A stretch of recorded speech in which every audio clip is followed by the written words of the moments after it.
Hello, and welcome to another meeting of the Lotus Council. So what do we have? We got the game night stuff. Not to be confused with game nights. Oh my goodness. Trying to get into this packaging, and it's not wanting to give up. So for the most part, Wizards has been switching away from plastics. This one apparently is using a lot of plastics. Come on.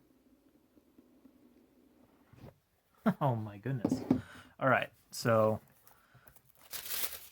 we've got the rule book for how to play, which is pretty handy for new players. The only issue is that I'm seeing these go for like $60. So dice with the appropriate color. So let's start with the black deck. Or should we do Wooburg? Let's do Wooburg.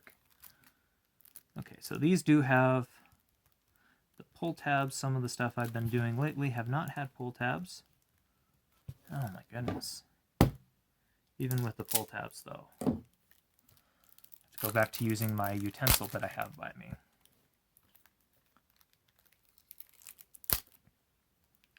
All right. Maybe. Maybe not. All right. There we go. Okay, so what does it do? What are you trying to do? Tokens. Then the Zamril, Still the Seraph, Captain of the Watch, Heavenly, Blade Master, Argentum Armor, Moon Silver Spear, a Sword of Vengeance, and then uncommons and commons. And I do love the Howling Golem. Path to Exile is a great one. Sword to Plowshares. Colossus Hammer, great one. Great sword is fun. Ring of Thrune. I love these old ones. So at the beginning of your upkeep, put a +1/+1 counter on a equipped creature if it's white. Yeah, these are super good. Glad to see them finally getting a reprint. So kind of a fun deck. Had some great reprints in there. Let's do the ooh from the Wooburg, the blue.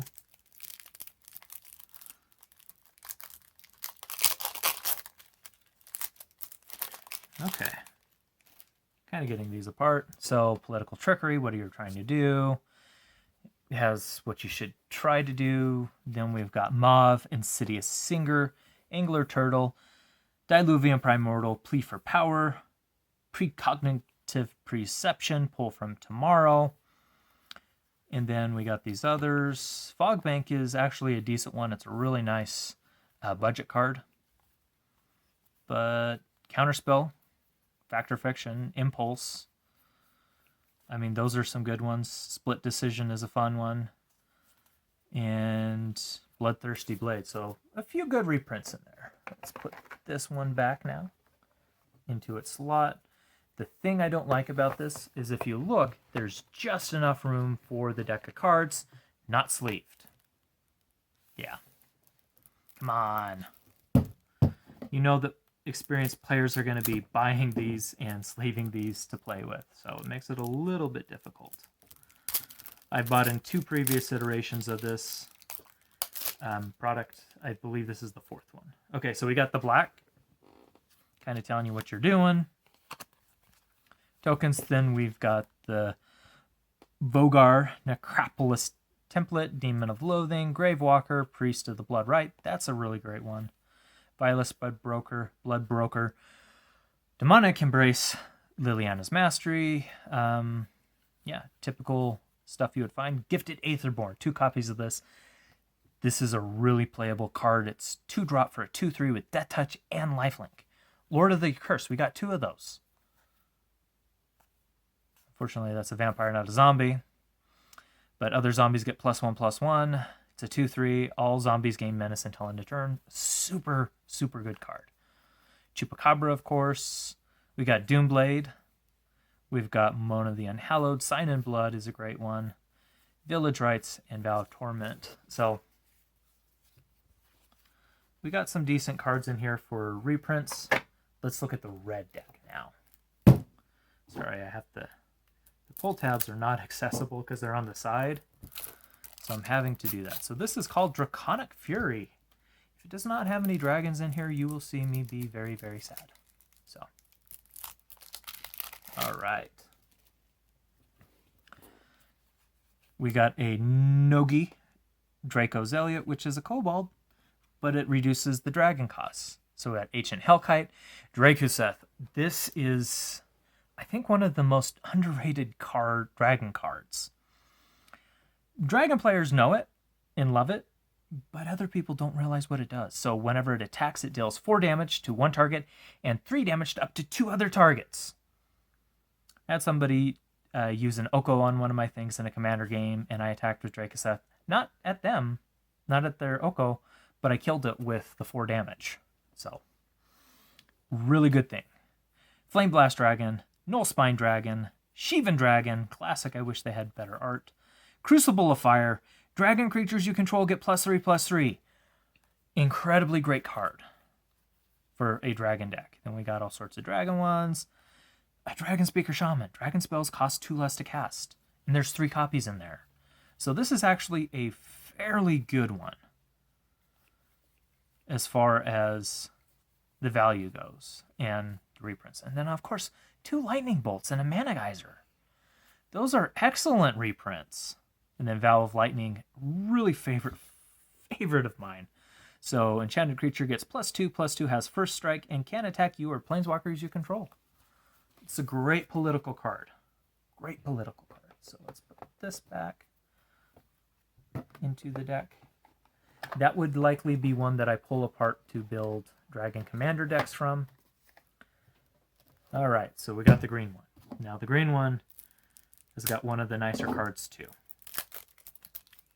So let's open it, and I'll show you what I mean. So it's an Elves deck. Right off the bat, you can see it's Elves. So we have Emariel Elfheim Elite. Whenever it attacks, it gets +X/+X till end of turn, where X is the number of other elves you control. And you can have it assign combat damage as if it weren't blocked. Beast Whisperer, Elvish Archdruid, and Race Forerunners, the basically budget cheap, cost of buying the card cheap version of Craterhoof that people don't necessarily think too much about, because it also gives vigilance in addition to the trample. Immaculate Magistrate, Thorn Lieutenant, we got Duran's Elite, Rejuvenator, Skysweeper, Visionary. Of course, we got the Llanowar Tribe, which is 3 Llanowar Elves stapled together. Taunting Elf, Thornweld Archer. We got Broken Wings, Elvish Ambush, Invigorate. Overrun, another great one. Rabid Bite, Ram Through, Regrowth, Valve Wilderness, and Wirewood Pride with the basics. So, kind of a fun set. It is not super... these decks aren't what I would consider, the top. But you know what? For the price I paid for this, which these are going for $60 at the local game stores locally, which is not a good value for this. I paid about a third of that because it was fire sold. Because these are not selling at $60 each. Come on, Wizards. They got to fix their pricing. Anyway, yeah, so this is kind of fun if you're want to have this to pull out to teach people to play, but there's a lot of other options that you can get for so much less than that $60 price tag. So, battle decks, there's those from Card Kingdom or from Cool Stuff Inc. Those are pretty good ones to teach people to learn how to play too. So, anyway, we want to thank you for joining us today. If you're on the lookout for cards, go check out our friends over at Geekified. You can find them at geekifiediowa.com. And if you want to know when we're going to have our next video, go ahead and subscribe, hit that bell notification, and join us in our Discord, which you should do because it's a fun place and we do cool stuff. So we want to thank you for spending time with us, and we hope to see you next time. But with that, our meeting is now adjourned, and we hope you have an absolutely fantastic day.